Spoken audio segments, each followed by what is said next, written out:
The High Sierra.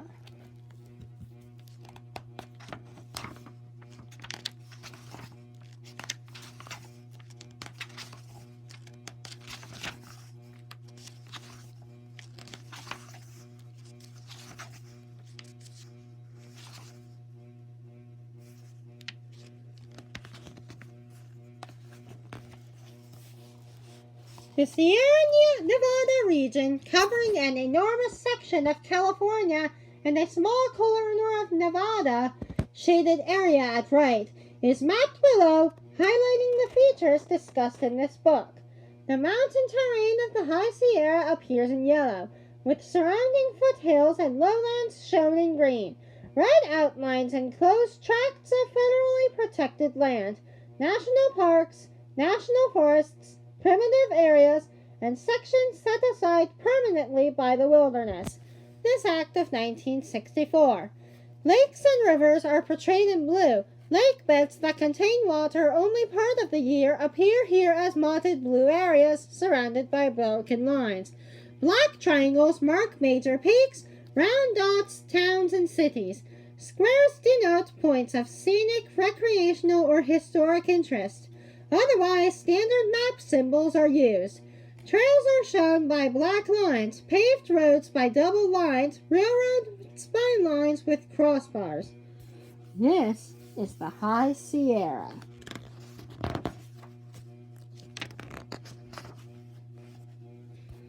In their precision and symmetry, the great basalt shafts above, part of the Devil's Post pile in the Central Sierra, look as if they have been carved in a sculptor's studio. Actually, the obelisks were formed for some 4 million years ago when a deep pool of lava, cooling and shrinking, developed vertical cracks. Subsequent erosion and glacial action exposed the pillars. Such basaltic outcroppings are common. But this symmetry of cracking is found in few other similar formations. See?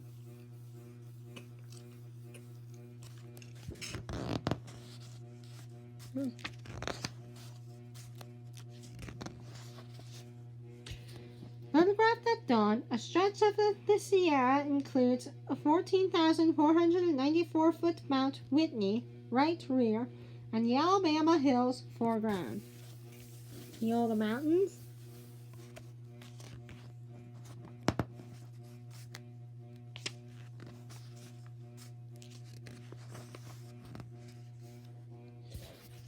Naturalist John Muir, 70 years old and still going strong, pauses in Yosemite in 1908 to scan his well-loved mountains.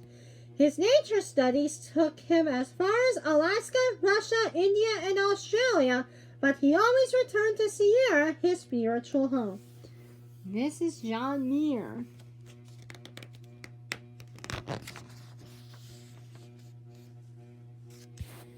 Mining the newfangled hydraulic way, pipemen at the mile-long Malakoff pit aim high-pressure hoses to blast loose gold-bearing dirt and gravel. The jets of water, directed from nozzles known as Little Giants, were powerful enough to kill a man at a range of 200 feet. See?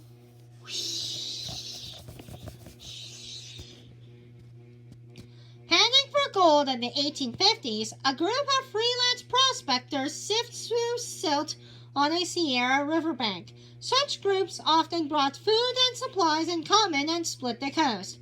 But many a miner down on his luck had to pay his share by doing odd jobs or working part-time for a local mining company. See? Here are the miners.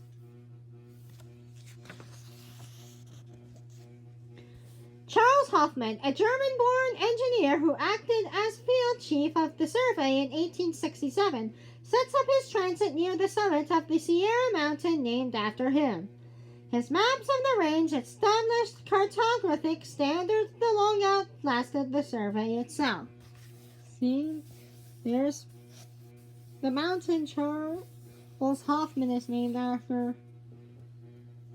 When the California Geological Survey began its official exploration of the Sierra in 1863, Its members were from left Chester Arverell, William Moore Gabb, William Ashburner, Director Josiah D. Whitney, Charles F. Hoffman, Clarence King, William H. Brewer. In 14 years of existence, the survey was also left short of funds by the state.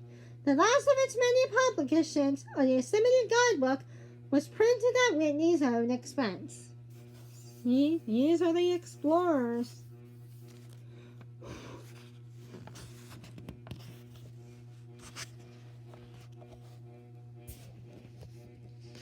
Loggers celebrate the felling of a giant sequoia with a solemn picture-taking ceremony. This tree, 26 feet in diameter at the base, yielded some 370,000 board feet of lumber, roughly enough to create the liner Queen Elizabeth II. See? These are the loggers celebrating the felling of a giant sequoia. 8 locomotives puff away to push a ponderous snowplow through high drifts below Donner Pass in 1890. Because light snowplows were often derailed by the drifts, weight was gradually added. The heaviest plow weighed more than 19 tons, and as many as 11 locomotives got behind it. See, there goes the train.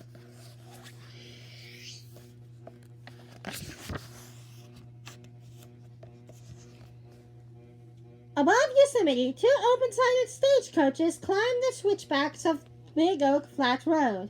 Bound for Stockton by 1903, when this picture was taken, the first automobiles were visiting the valley and panicking the local